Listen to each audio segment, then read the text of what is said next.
shortly after the meeting, a link will go up. So, hi everybody. It's now just gone 2:05 p.m. PST, Wednesday, December 7th. Welcome to the PST Science Collaboration Chairs meeting.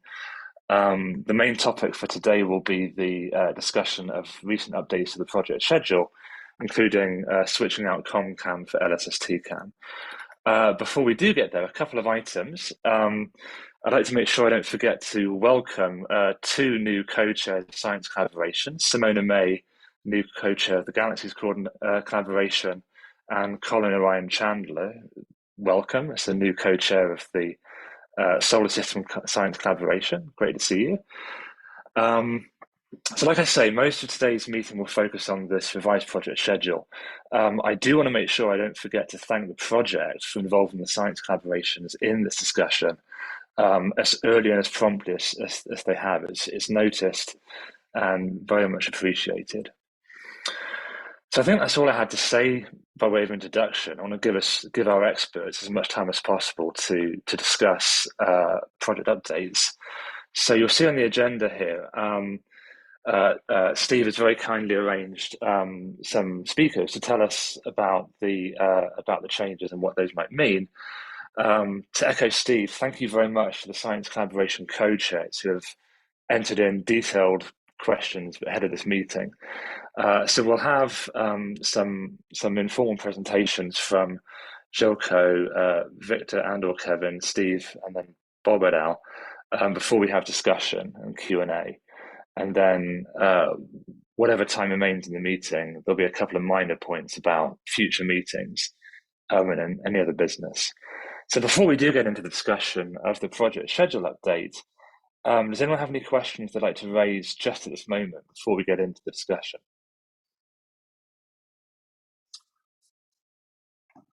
Okay, looking at the participants in the chat, I don't see anything. So without further ado, project folks, are you ready to start the discussion? We are. I will start with a few slides, and then we have our principal managers. We have leaders of SITCOM and other PST members, so we can go to more detailed questions after these few slides of introduction. So I suppose you see my slides? It still says loading. Yeah. The sharing appears to be working, but the screen sharing is paused. Why is that? Oh, you have to push. I did. Resume share. Does the moderator have to grant you permission? Yeah, probably. All participants have permission to share. So that's clicking on resume share and it's refusing. Let me stop and then try again. Right. Okay.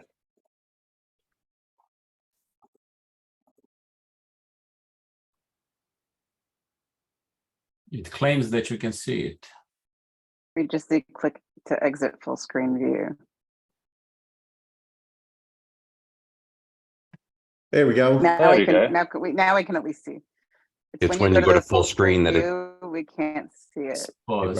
Okay, so once I go to full screen, I would do not full screen, but just make the slide a little bigger, and I think you're good to go. Can you still see it?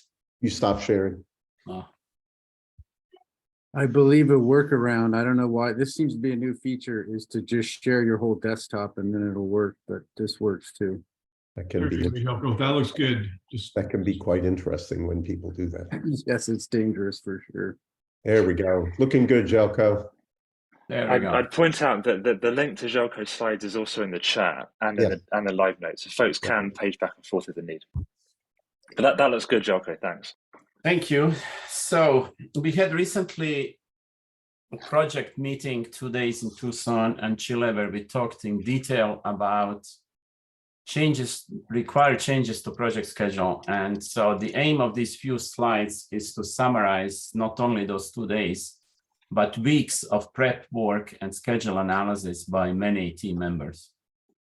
So one thing that we had to acknowledge was that our external contractors are further delayed. As you know, There are two major contractors on Summit, TMA, Telescope Mount Assembly company from Spain, and Dome, done by company from Italy. And I think it's too much to say that events are outside of our control, but they are being delayed more than we would like. And we are doing everything we can from the project management point of view to speed them up. And Victor can tell you much more if you're interested in gory details. The fact is they're further delayed. Then our team also went through our plans that are by now a number of years old for how exactly we will execute these last couple of years of construction. So basically integration, testing, and commissioning steps. And with better knowledge of past performance over the last few years and other input, when we revisited that schedule, we discovered that some activities have to be somewhat longer. And so that led to further delays.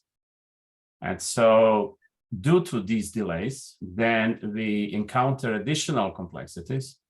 So it turned out that we may have some dome work done above M1, M3 mirror mounted in TMA if we stuck to the original baseline plane. And that's obviously a bad idea, a lot of risk associated with that idea.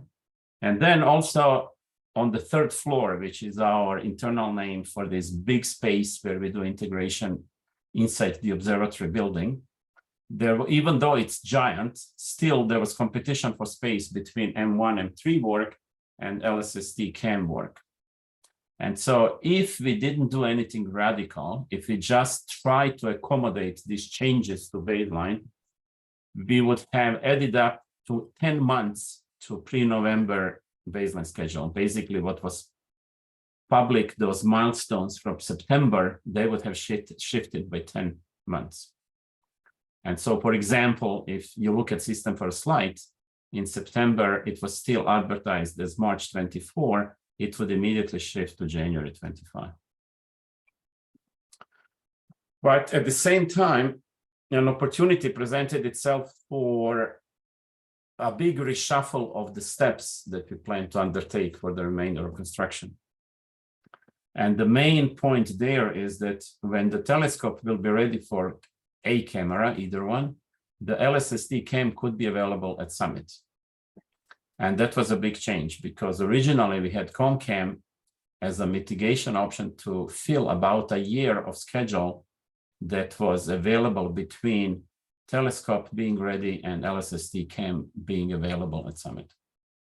And so it turns out now that with all these changes in the schedule, that if we ship LSST cam as planned and re-verify it at Summit without delay, then it can be ready ahead of M1, M3.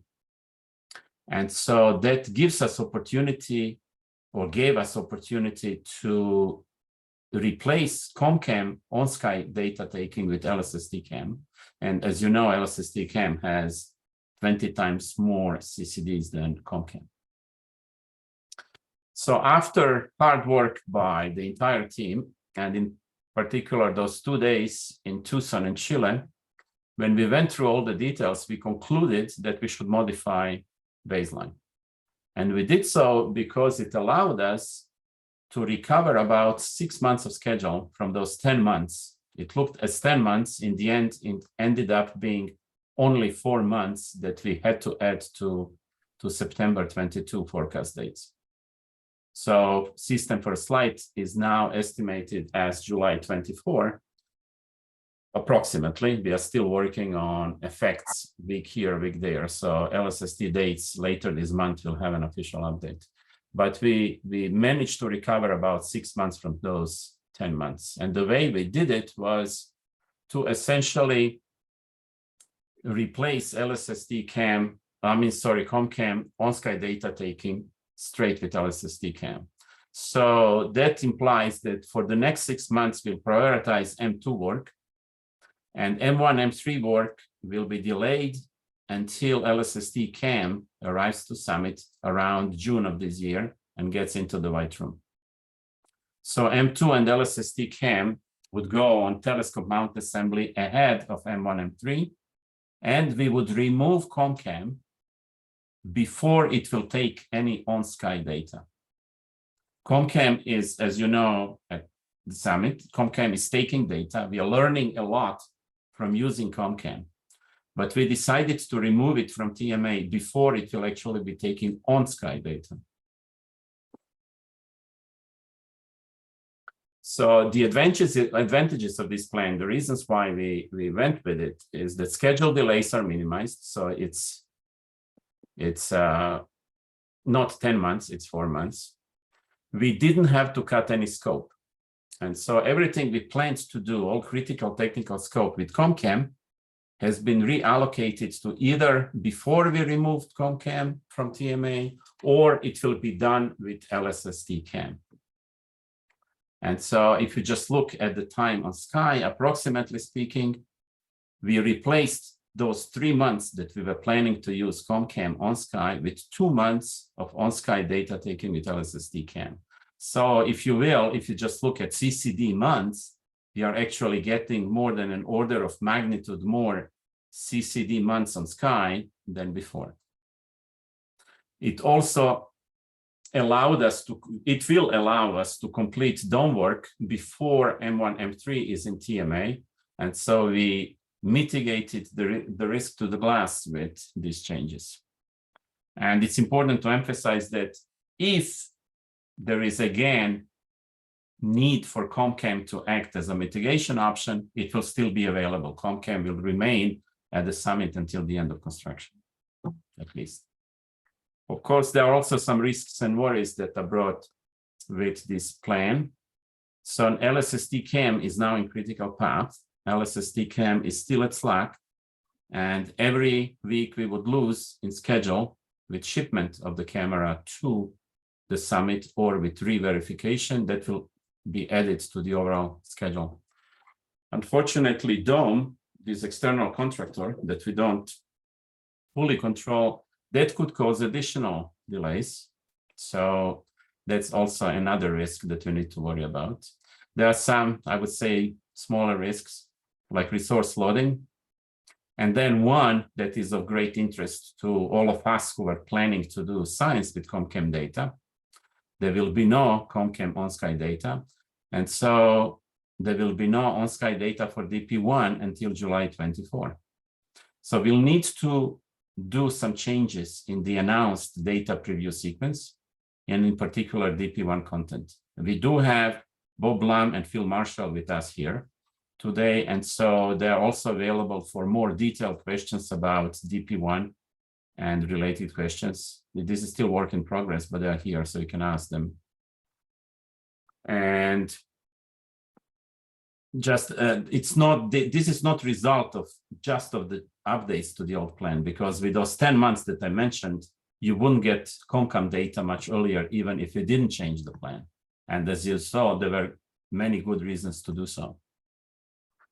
So to summarize, this is our new plan. We will know better in a few months, maybe next 6 months, how the new schedule is going to work.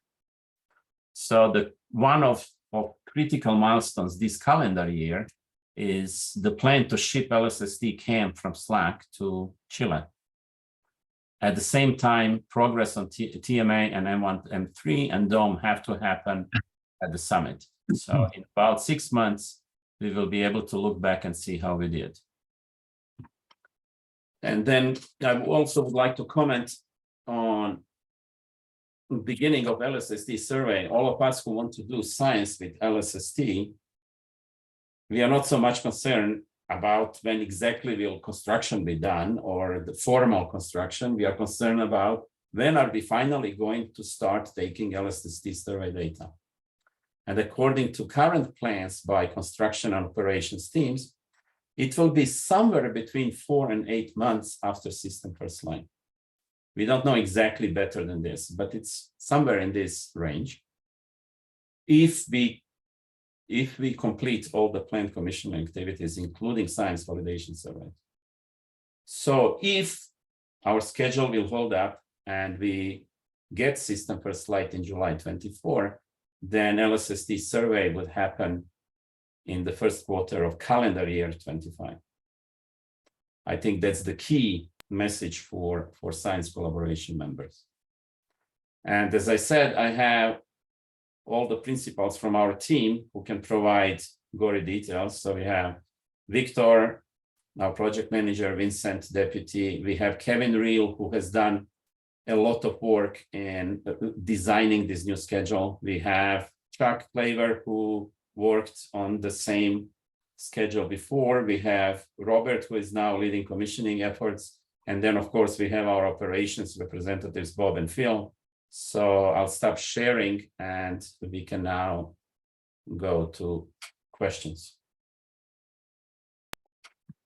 Let me just add, the rest of the items here following Joko are really individuals who can make some remarks to propel the Q&A.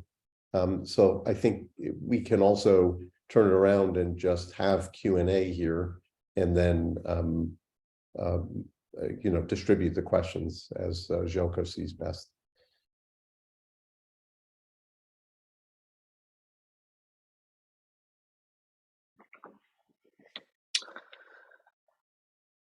Well, that sounds like an open call for questions. So,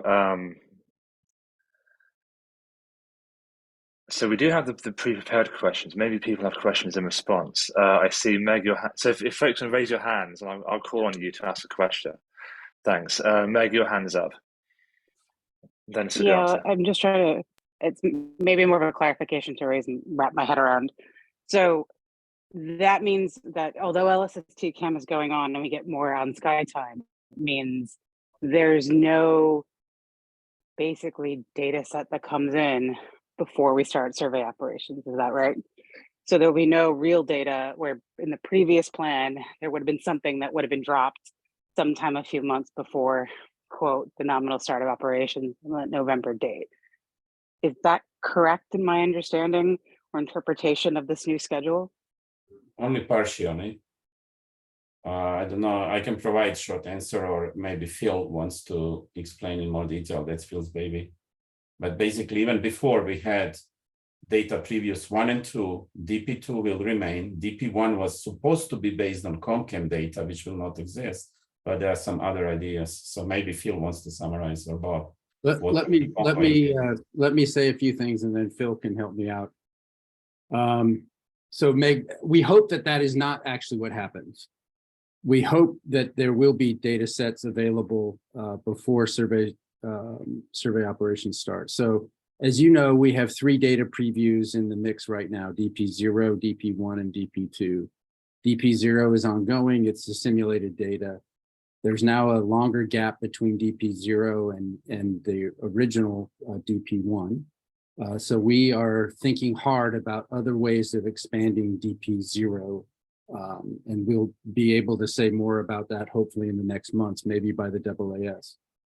DP1 and DP2. DP1 was ComCam data, and DP2 is the results of LSST cam commissioning, which principally we've always planned to be around mostly the SV surveys.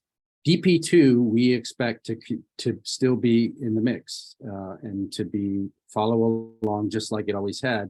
Now, in absolute time, it will be later because the schedule is slipping out, but it will follow about in the same progression and the same delta from milestones like first light that it was before. DP1 is the big question. What can we do in that interim time with real LSST cam data to help the community understand the data and get used to working with it in the science platform environment, for example? We are hopeful that there is something we can do around the time of first light with LSST cam data coming out of that early commissioning phase that we will be able to assemble into a data preview that we would call data preview 1, and that we would be able to provide to the community. In the prior plan for DP1, there was a long gap between ComCam producing perhaps a significant amount of images, even though smaller, of course, than is currently probably going to happen. And so there was more, we were thinking more in lines of doing kind of data release processing on it and producing generally a set of data products consistent with DP0 or even DP2. That's probably not going to happen. There isn't enough time, and the folks involved in producing data products for the community will be heavily involved in moving right into the critical commissioning phases that happen after the optimization that happens after first light. But we do believe that there will be images available around first light that will be a significant exemplar of what the community can expect, and that we will be able to provide them in some months in the period after first light. So again, we're talking about the middle toward the last half of 2024. And so that's kind of where we're at right now. We're trying to set a realistic bar for that, given all the demands that we expect to be on people's time and realistically what could be available. And we hope to be able to say more about this at the AAS. So I'll pause there and let Phil and anyone else jump in if there's something they want to add, and then we can go to Sugata if Meg doesn't have any follow-up. Yeah, I don't have much to add. Just to flag something Bob said, that the processing of the early LSST cam images, the ones taken right around first light, would only be prompt processing. And so what DP1 would look like is a small set of LSST cam images prompt processed and then released after some delay. And so the idea would be that these would be good enough for testing of some aspects of the science analysis and be a first look at the LSST cam data. It'd be interesting to hear from you as to the relative usefulness of those images relative to the old ComCam data. We kind of felt like this would be more useful than the previous ComCam images, but good to hear from you on that.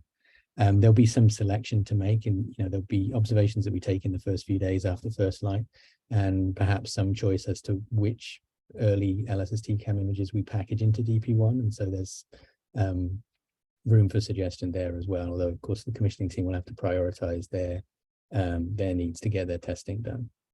So that's a conversation that we should have. I think Meg was also asking about data releases or data previews before DP1. That's something that we're going to have to look at in the operations team to figure out what can be done. But just to remind you, we've heard several times from the solar system collaboration of the need for some simulated data, and so that's definitely factoring into our thinking. Sorry, I thought Meg said before data release 1, which was data preview 2, but if she did mean before data preview 1, yes, we are thinking of, since this gap is a little wider now, we're thinking of other things to do to extend data preview 0 in ways. And of course, the solar system idea that we've talked about before is still high on the list of priorities to do. So let me just comment. I'm talking about actual sort of real data, because right now we can't, although you're saying you're looking at it right now, it's not a promise to the community that has a timeline, right, to get simulated data in. I know you're looking at it, but right now nobody can plan for that because we don't have any concrete plan for how that gets implemented. So right now, we're, as a solar system community, we're looking at that first ComCam data release. So just that is really important to us, because it's probably, if the simulated set doesn't work out because of needing of time, money, etc., right, that's our first look. And so there could be a situation where you don't take the right data that we need to actually be able to learn to play with it before the survey starts, and that actually people are learning from the alerts, and that we don't probably want that. You want that a community doesn't learn from the prompt data products, right, and instead learn from that data set. So it's great you're thinking about it. So I guess it's just a question of maybe, again, the scenarios on the commissioning team of what is most useful, right? If you go 40 degrees off the ecliptic, that's not super useful for us to test anything. So I think that's just the thing to think about, of what is reasonable with commissioning that would still be useful, but at least allow us as a community something to actually be able to look at on the full platform. So to be clear, that would not happen before the DP1 that I just described. There will not be anything available before that. There might be simulations, possibly. There'll be simulations. There may be other precursor data sets that you would find interesting, and we hope to be able to say more about that soon. But So not, if I understand that correctly, then there's nothing between now and the start of operations that'll be released. No. what? There'll be nothing between now and the start of operations that will be released. So my first look at solar system data from LSST will be from the No, prompt data. That's not what I. That's sorry. We're missing. I'm not understanding. Yeah, I think we're missing each other. In mid 2024, soon after first light, we hope that there will be LSST cam data as DP1. That will be some limited set of data. There will be DP2 before DR1. So there will be data leading up to DR1 in some significant way. So I think I'm talking about the DP1. There will be no just to make sure that, cam data before DP1, and that will be right. I'm talking about the release of DP1. Whatever is in DP1 is useful for solar system, right? To just make sure that whatever is released has some usefulness. we will do our best, but we will almost certainly be constrained with what the team is trying to accomplish in that phase of commissioning that leads to first light. And so we'll have to just see how that goes from there. I don't think we can guarantee anything right now. Yeah, I'll just remind people that we had a call that went out to all the science collaborations to say, while we're commissioning, we'll need targets. Please give us your list. And if it works with the commissioning plan, we will take our data there. We could never promise any particular science collaboration that we would in fact collect the data they've asked for, but we've collected from you the data that you would like, and given the opportunity, yeah, we will collect that. But really it has to be, the data we collect is really focused on getting the system working, and then everything else is gravy, and we will try to provide everyone gravy, but we can't promise it. Fair enough, but just the choices that were made about what was put into other data previews, right, means you have a community that might not be ready when data starts flowing, and that I think that may be pushed into the CET of how to help with that, because there may not be something useful, as is what's being said in DP1. So just to raise that, because people, that expectation will be really helpful to clarify, and when you'll know, so, you know, when you can, because I think that's where the solar system community is sort of wondering, or at least that's the feedback I'm getting.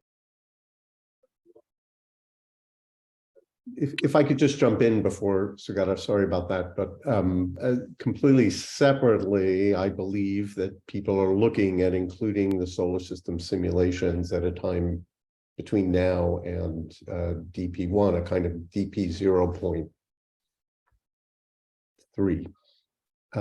So that certainly, as you know, Meg, is under discussion as well.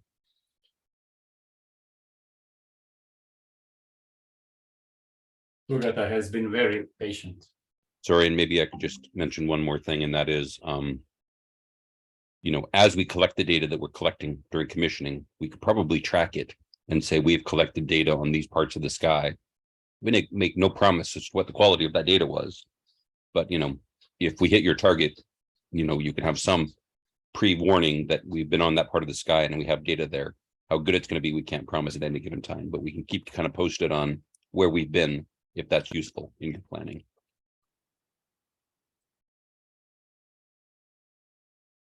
Sugata. Thanks. Yeah, thank you for all this information and for, you know, transmitting it to us so promptly. I guess my questions are not that dissimilar from Meg, so forgive me if I sort of missed something. So I just wanted to get some clarity on, and maybe this information is not available, in which case it's fine, on the dates when people can expect, let's say, a DP1. Given it's being discussed, it sounds to me like mid-2024 is possibly when a DP1 will be released to the community. Is that right, or is that? That's a little bit early, but close. So as Jelko said, the current forecast, which is only the forecast, and again, we'll know a lot more about it in another 6 months when some big things happen. Like when we announce that the camera ships, then you'll know we're really getting there, or more certain about the rest of the schedule. So he said July of 2024. We envision there are some opportunities to grab some images around that time, maybe a little before, a little after. There will be a month or so of putting it together as a release by the ops team to put out. So we're thinking sometime around September, October is when DP1 could be available. That compares to, on the prior schedule, before any of these changes Jelko mentioned, of something like March to July was the prior date. So, so it's basically plus 4 months ish, something like that. And along the same lines, so when do you envisage DP2 to be available? Even if you have a rough date, that would be useful. Yep. If Phil can get it faster than I can, he's welcome to. I'm looking on their schedule. So right now we're looking at DP2 would be sometime between May and August 2025. Okay. And in between that, of course, the LSST survey would start after the completion of the SV survey to go into DP2. And we're looking at somewhere between November 24 and February 25 for the survey start. Okay, fine. So realistically, at the community, the first data set that they can potentially work on is DP1, which is September 2024-ish, right? Okay. And what about the characteristics of these surveys? So will the DP2 data still look like, let's say, 100 square degrees down to 20-year depth, and a wide survey down to... It will look like the current plans for the SV surveys. Okay. Yep. Okay, so that hasn't changed. All right. Okay. Can I just jump in here, please, to say that I think that what was written here in the Google Doc were some of the kinds of things that could potentially be done with a couple of months of, let me not call it survey, but on-sky data taking with a fully working observatory. I think you should be a little careful not to count on a very specific observing plan for the pre-operations commissioning data on-sky data taking. Okay. Phil, could I just go back to what you said about the survey operations? Sorry, I didn't write down those dates for the survey proper. I think it was November 2024. Is that right? November 24 to February 25. So remember, we give you a range, yeah, to try and help you understand the uncertainty. So right now, that's our best understanding of the uncertainty. Yeah. So that's when the survey proper will start, essentially, right? Mm-hmm. Okay. And the data from that will be available, let's say, 6 months after February 2025, something like that. Well, let's see. The first 6 months of the LSST survey is what will go into DR1. DR1, yeah. But it would take 6 months of processing after the data is taken in order to do the data release processing around and get it out and so on. So DR1, right now, we're currently looking at about a year after the survey start, as usual. Okay. Okay, now, great. That would be for the annual data release, but of course the prompt products would be released promptly. Yeah. Okay. Okay. Thank you all. So there's been some discussion in the chat about input from the science collaborations to the commissioning process under the revised plan. You can all see those chats, I guess, but I guess, Graham, maybe you can ask if I'm misrepresenting you here, but it looks like there's a suggestion that a small amount of input from the science collaborations, if any, about the highest priority data for revised commissioning might be useful. And you'll see further up in the chat here that there has been input, of course, for the prior commissioning plan, but it sounds like there's some interest, at least in some science collaborations, of providing additional input on a effort allowed basis. So this might be a question for Keith, I think. Can I clarify? Oh, I'm sorry. Yes, please do, Graham. So yeah, sorry to jump in. Well, it was my comment was made fully acknowledging what the priority is in the early stages of commissioning. I say that both as a science collaboration chair and a member of SITCOM. But there's a specific new piece here, which is the content of DP1 and the potential usefulness of of any data in that for science collaborations.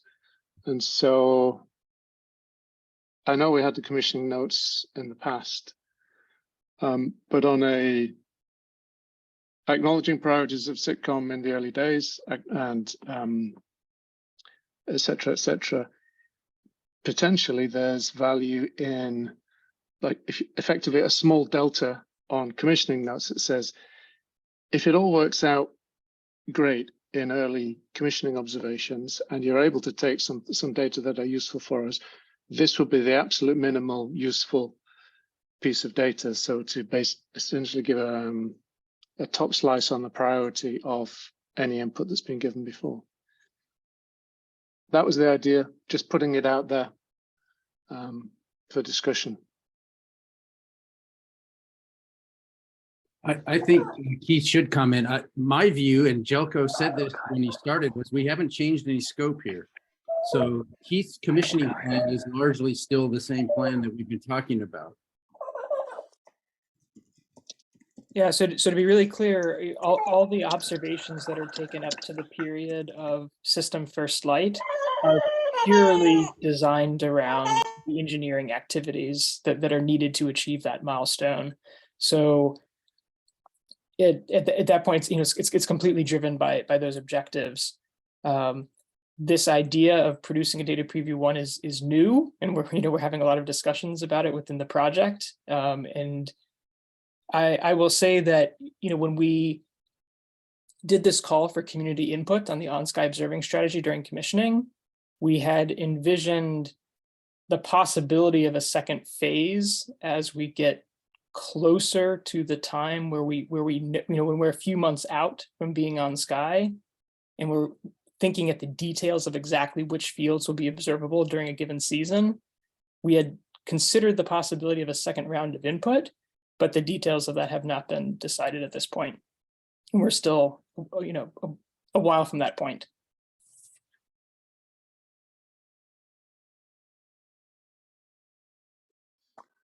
I see Fed's hand is up. Yeah, if Keith, I may to clarify, sorry, Fed, could I ask Keith to clarify, when you said a second round, you're envisioning after first light for that, right? No, it was more, so we put out a call for community input on the commissioning on-sky observing strategy. So that was a call that went out, I believe, in mid-2020, and this is where the science collaboration submitted commissioning notes, which we very much appreciated the input. As we get to the stage where we know what season we will be in for doing the observations, there might be some small range of optimizing exactly what pointings we would take. And that's kind of the level of detail that we're talking about. It wouldn't be changing the broad scope of the plan, but maybe optimizing in detail exactly what the implementations and tactics could be. But again, the commissioning team would have to be flexible to exactly what the needs of the project are at that time.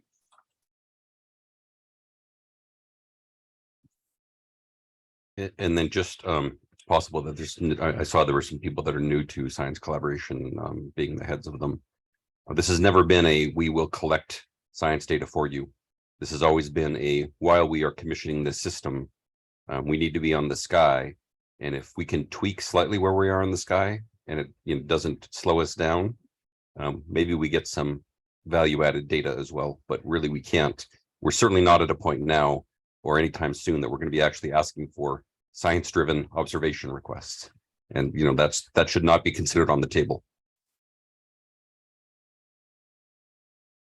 Yeah, I just wanted to add that, Graham, I totally see what you're saying, that, you know, we could have a list and we could in principle use it or not. We'll use it only if we can, and we don't have to use it if we don't. But every time we ask something to the science collaboration, we set an expectation. So if we tell them, please give us a list of what is the minimum data that we need for doing science, and there's no guarantee that they will take it, people will still be disappointed, and, you know, possibly very disappointed if we end up not being able to take it. Whereas, you know, truly it's in the best interest of everybody, both the project and the science collaboration, to collect the data that enables the survey, obviously. But once the request is out there, the attachment to the request is out there. Can we just mitigate that now and agree not to ask a question like that?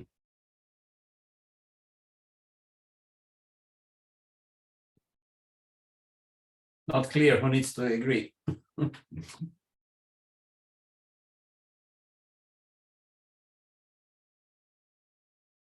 There are more questions? Just a comment about that comment, which is, until we know roughly what you can do about templates, I don't think we can answer that question, right?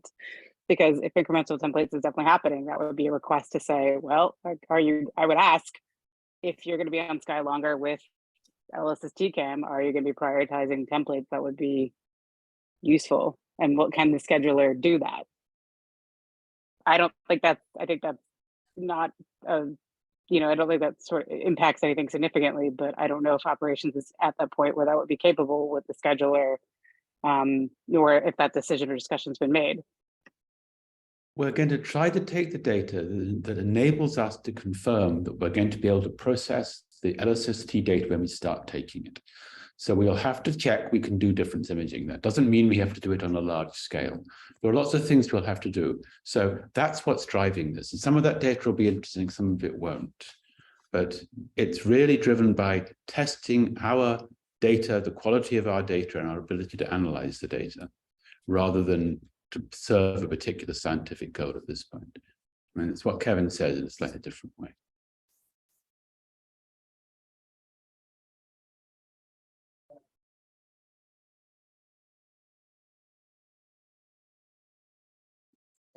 Oh, we've got about about 13 minutes left before the hour. I'm sorry, Steve, your hand's up. Oh, I was just going to notice the time as well. And I was going to say, before we run out of time, I just want to say very quickly, Joko mentioned ls.st/dates. Why is that page there? And why are we updating it? It was there because as the construction schedule changed, particularly during COVID, but just generally, people were trying to find updated dates from slide presentations and emails, and it was a mess.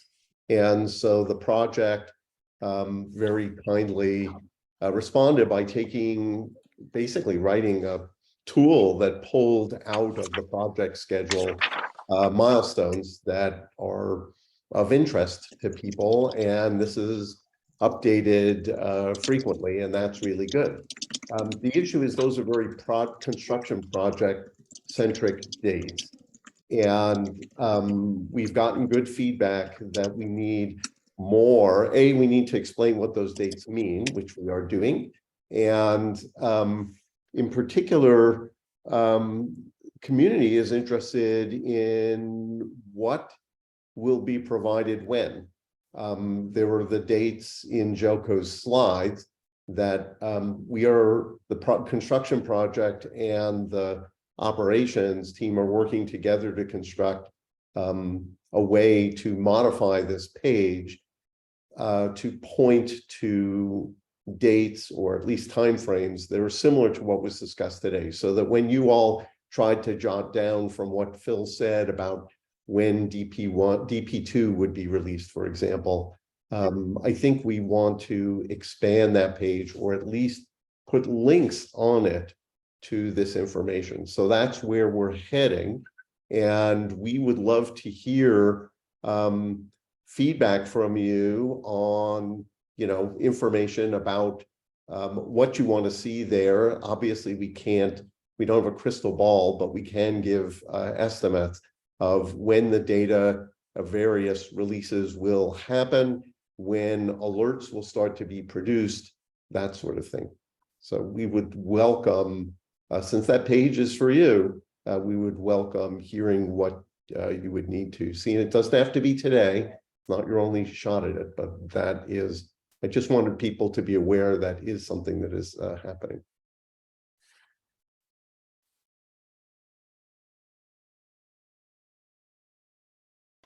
Thank you, Steve. I see 3 hands up. I think Neil was first, then Meg, then Tom. Neil, would you like to comment? Sure. No, mine was just a very brief technical question. We have a science collaboration meeting for the AGN Science Collaboration tomorrow morning. May I share Željko's slides and the contents of the discussion today with the science collaboration, or is some of this still considered private? I believe you can share them. Okay, thank you. Thank you both. Okay, Meg, your hand's next, I think.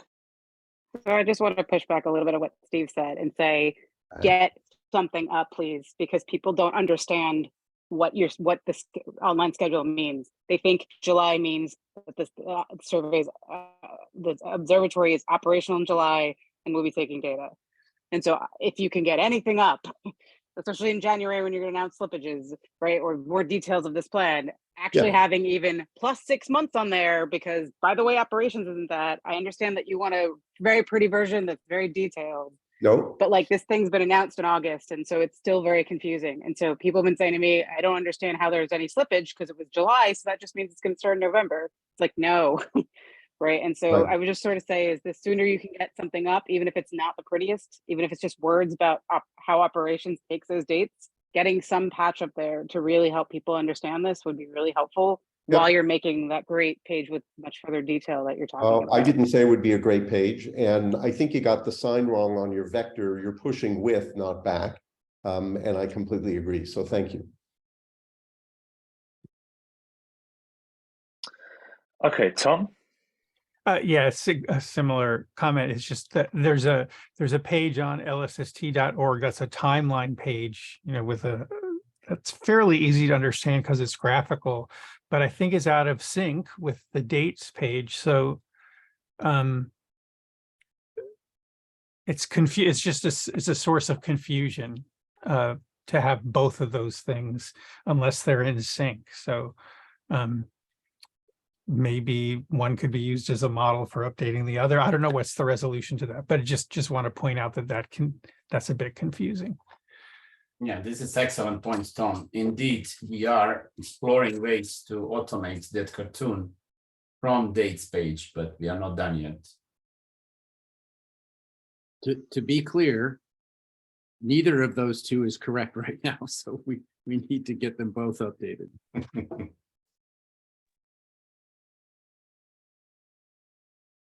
And just to be completely transparent, this is the construction project and the operations team working together, connecting a lot of discussions, and that's why it's taking a little bit of time, but we totally understand the urgency, so thank you.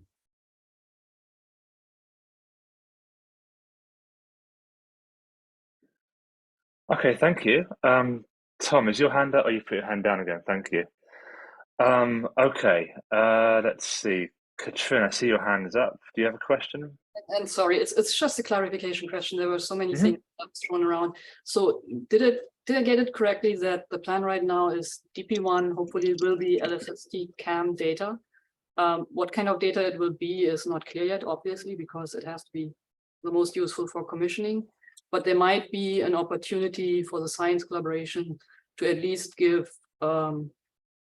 input what would be useful for us to test things out, but obviously not like detailed input. Is that a correct summary? Katrin, I wouldn't suggest the science collaborations try to give us anything more than they've already given us. Okay, great, thanks. Somebody's typing with a mic. Sorry, that's me. It's okay. Maybe Phil, did you want to clarify for Katrin? No, I think she has it right, and Kevin gave a useful response. I think Keith wants to add to it. Yeah, just to clarify, the input that we've received from the community is already being used to generate a set of observing fields that are being observed with Oxtel now. And we would basically take this input and we'd have some menu of options. And then we would pick up, from that menu, example observations that meet the needs of what we need to do from a commissioning side. So we wouldn't be able to guarantee any particular observations. It's along the lines of what Kevin said, that we have, in some cases we have flexibility, and where we have flexibility we can try to do our best, but that flexibility is limited.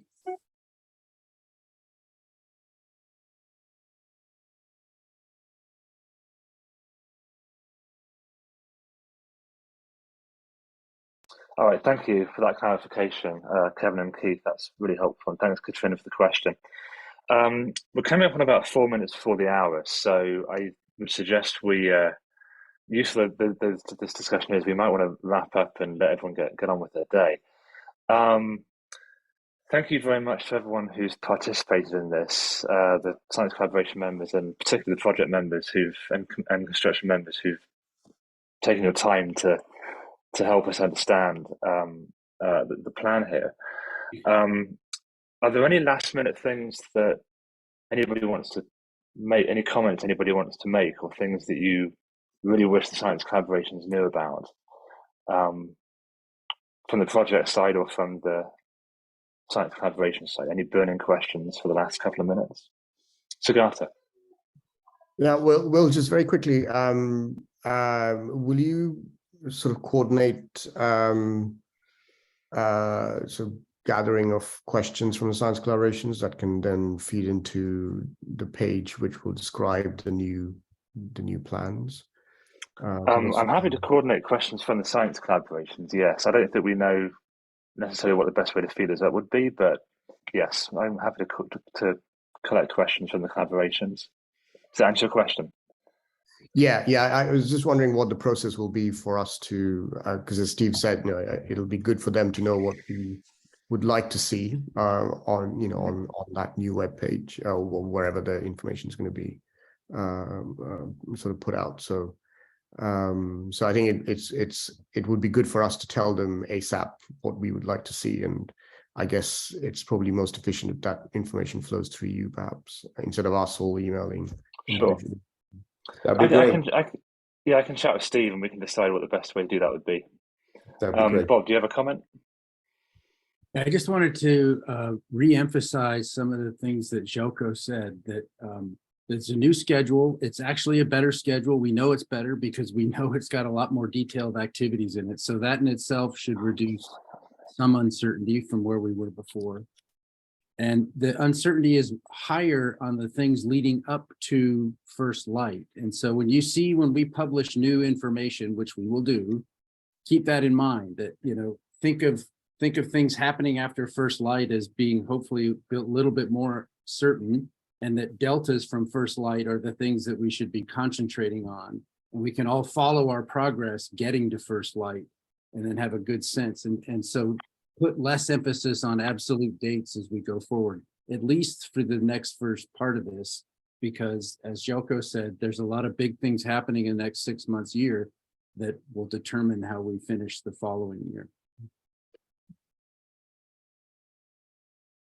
Yeah, thanks for the clarification. That's really good to remember. All right, well, we are very nearly at the hour, so thank you all very much for this candid and helpful discussion.